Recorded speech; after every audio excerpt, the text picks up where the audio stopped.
Hello all, let's start the topic of management. Today in this we will be dealing with budgeting. Last video we have discussed about recruitment process. Now start the meanings and concept of budgeting. What is the meaning and concept of budgeting? It was first coined by the budget, which means back.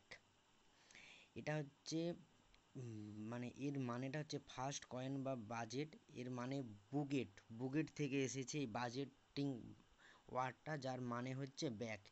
It is prepare to have effective utilising of funds.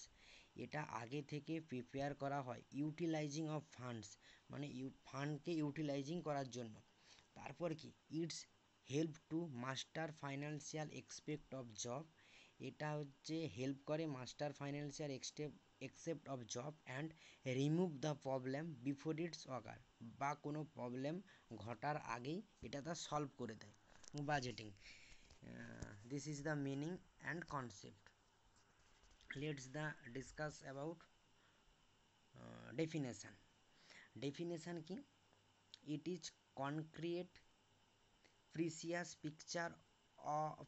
picture of total operation of an enterprise in monetary terms. এটা হচ্ছে একটা কংক্রিয়েট precious picture, মানে এটা একটা মানে মানে accurate picture যার জন্য টোটাল অপারেশন করা হয় and of an enterprise in mandatory terms. Mandatory means কি? Related to money and financial matter. এটা হলো ডেফিনেশান। দেন প্রিন্সিপাল কি? Sound financial management. Sound financial management মানে হচ্ছে প্রপারলি প্ল্যান করতে হবে সাউন্ড ফাইন্যান্সিয়াল ম্যানেজমেন্ট মানে। দেন কি? Focus on objective and policy. Focus করতে হবে অবজেক্টিভ এবং তার পলিসির ওপর। তারপর কি আছে 3 নম্বরে? Most effective use of finance. এটা মানে most effective use of finance মানে কি? মানে মানে দেখতে হবে যেখানে সেভ করার দরকার আছে সেখানে সেভ করতে হবে মানিটা, যেখানে খরচ করতে হবে লং টাইমের জন্য, মানে যে জিনিসটা বেশি করে খরচ করে দিলে লং টাইম চলবে সেখানে কিন্তু বেশি পরিমাণে খরচ করতে হবে, তাই এখানে বলা হয়েছে most effective use of finance. তারপর কি আছে? Activities planned in advance. আগে থেকে প্রি প্ল্যান অবশ্যই করতে হবে, activity plan in advance, pre plan অবশ্যই করতে হবে। তারপর কি আছে? Delegated the responsibility to authority for execution, মানে ডেলিগেট করতে হবে রেসপন্সিবিলিটি কোনো অথরিটিকে ফর এক্সিকিউশানের জন্য। তারপর কি নেক্সট আছে কি? সেটিং দ্য টার্গেটকে কিন্তু সেট করতে হবে। তারপর coordinated effort from department, coordinate করতে হবে এফেক্ট ফ্রম ডিফারেন্স ডিপার্টমেন্ট, মানে প্রত্যেকটা আলাদা আলাদা ডিপার্টমেন্টের জন্য কিন্তু এই বাজেটিংয়ের প্ল্যানটা করে রাখতে হবে। তারপর কি আছে? Prepare under supervision and direction. আগে থেকে কিন্তু এই সব যে প্ল্যানগুলো হচ্ছে এটা আগে থেকে কার আন্ডারে থাকবে? সুপারভিশন অ্যান্ড তার এবং ডাইরেকশান, মানে সুপারভিশনের আন্ডারে থাকবে এবং সে সেটাকে ডাইরেকশান করবে।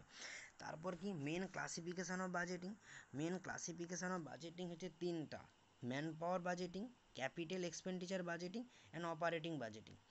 ম্যান পাওয়ার বাজেটিংয়ের ক্ষেত্রে বলা হয়েছে এখানে এমপ্লয়িদের বাজেটিংয়ের দিকটা দেখা হয়, wage and other benefit for employees. এমপ্লয়ির পুরোটাই এখানে দেখা হয়, এমপ্লয়ির বাজেটিং, তার প্রমোশান, তার ট্রান্সফারের জন্য কতটা বাজেটিং লাগবে, তাকে কতটা বেনিফিট দেওয়া হবে, মানে প্রত্যেকটা খরচ এখানে আলোচনা করা হয়। তারপর capital expenditure budgeting. Capital expenditure বাজেটিংয়ের নামের মধ্যেই বোঝা যাচ্ছে যে মানে বড় কিছু করার জন্য, বড় কিছু মানে এক্সপেন্ডিচারের ক্ষেত্রে বাজেটিং করা হয়। কি আছে? Purchase of land, building and major equipment for long রানের জন্য বড় পরিমাণ অঙ্কের বাজেটিংটা এখানে করা হয়। তারপর অপারেটিং বাজেট, এটা হচ্ছে cost of supply, minor equipment, repair and overhead expense. এটা হচ্ছে main classification of budgeting. This is the budget meanings and concept, definition, principle and main classification. I hope the topic is clear to you. Okay, thank you.